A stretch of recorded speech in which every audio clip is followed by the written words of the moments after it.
That's not a place that you want to be. So getting professional help, there is no shame in that. Go ahead and do it. It's going to be good for you in the long run. Taking responsibility.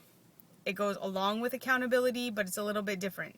Responsibility and accountability, two slightly different but very important things. It doesn't matter how you got to the place where you considered bariatric surgery. It doesn't matter how you got to your starting weight. It doesn't matter what life events led to that. It doesn't matter what you were taught. It doesn't matter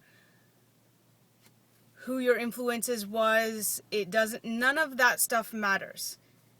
You, as a bariatric patient, or as a weight loss patient, and I'll just use the term patient for lack of a better way, if you're on a weight loss journey, you have got to take responsibility for what you put in your fucking mouth. You have to take responsibility for that. That's fact. If I eat a bag of potato chips and I gain 5 pounds, that's my fucking fault. That's not my mother's fault. That's not Joe Blow down the street when I was a kid who called me names. It's not his fault. It's not my life experience's fault. It's not. Those things those life events, the traumatic life events, stuff like that, it has aided in where you and how you got to where you are, but ultimately at the end of the day, you are responsible for what you put in your mouth. You are responsible for how you live your life as an adult, and you are responsible for what you do with that information. Your history is nothing but information. It is information. It is your history, but it is just information. It is not current. It's not happening in the moment. It's just information.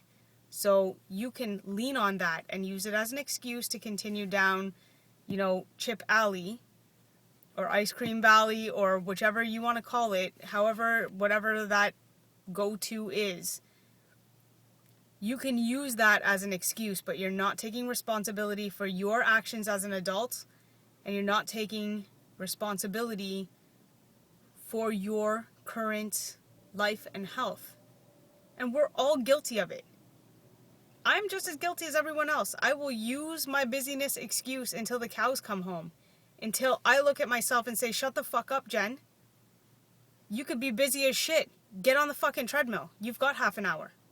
There is half an hour in the day for you to do that. I need to take responsibility for that. I'm not giving myself excuses. I'll give myself an excuse for a little while and then I kick my own ass. It's a learning process. I'm not saying this is coming off very harsh. And in a way it's supposed to. On the flip side of that, I also understand. I've been there. I'm there. I'm right in the mix of it with everybody else. And this is more for me, really, than it is for anybody else. But if it helps one person feel like you are responsible for your current reality, you're responsible for what you put in your mouth, you're responsible for the activity that you get, you're responsible. And if it helps somebody take responsibility and accountability and get out and do something good, then my job here is done. On the same vein as responsibility, I think very many of us take responsibility for other people in our life. That we put other people's needs first. We may get taken advantage of by some people. Just taking accountability in general for other people. We put other people before ourselves. And most people that I know are guilty of that in some way, shape, or form. If you're a parent, it's automatic.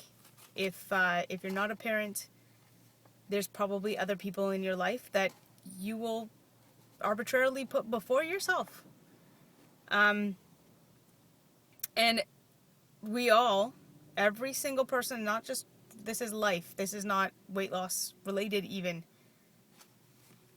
You have to put yourself first in some situations. In some circumstances, it's more important for you to put yourself first than to put other people first. And especially with the weight loss surgery, with that decision, it's about you. So you may have reasons that you want to do it, that it's good for other people. It is. It'll be good for your spouse. It'll be good for your romantic relationship. It'll be good for your personal relationship. It'll be good because you can get out and do things. You can experience things together that you couldn't before. You can go out for long walks. You can have that romantic walk on the beach. You can do all that stuff.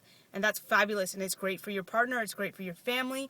And it's fabulous for everyone else. But primarily, your number one concern has to be yourself. You have got to do this for you. If you're doing it for anyone else, you're doing it for the wrong reason. And you're going to struggle. Because you have to be doing it for you.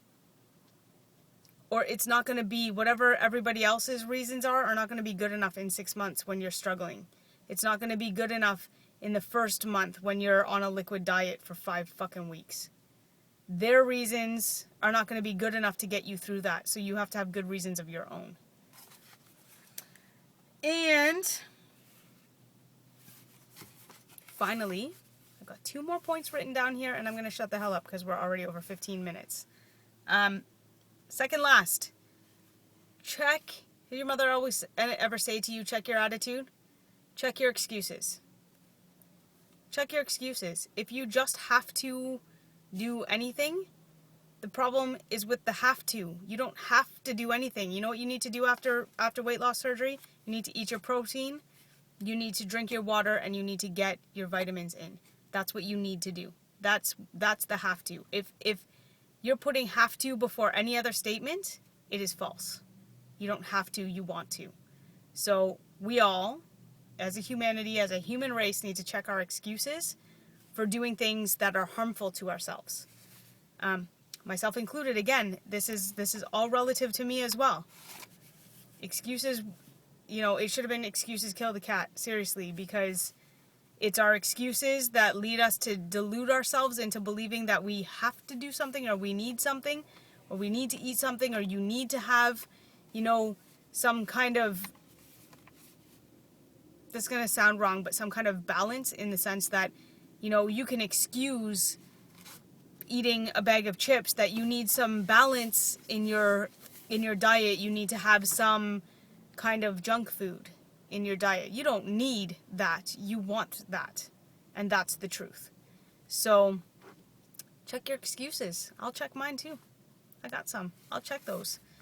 And finally, and most importantly, go into this journey knowing, absolutely without any question in the world at all, that failure is not an option. Failure is not an option. You cannot fail. If you're failing, you're not being accountable. You're not taking responsibility. You're giving yourself excuses. None of us have gone through this process to fail. So if you're failing and you check your excuses and you take accountability and you take responsibility and you get help if you need help, you reach out if you need to reach out. There's an entire community of people here willing to kick your ass. Come see me if you need an ass kicking. I'm happy to hand them out. There are resources out there to make sure that you don't fail. If you go into it knowing failure is not an option, when you step on that scale like I did the other day and see a 2-pound gain, you're going to kick your own ass into gear and look at what you're doing or what you've been doing that accounted for that gain. There are going to be slight fluctuations here and there in your weight. There's no question. But there shouldn't be any major gain back. There shouldn't be, if there's major gain back, you're doing something that you're responsible for. You're doing something. So, and all of this applies whether or not you have weight loss surgery. Had I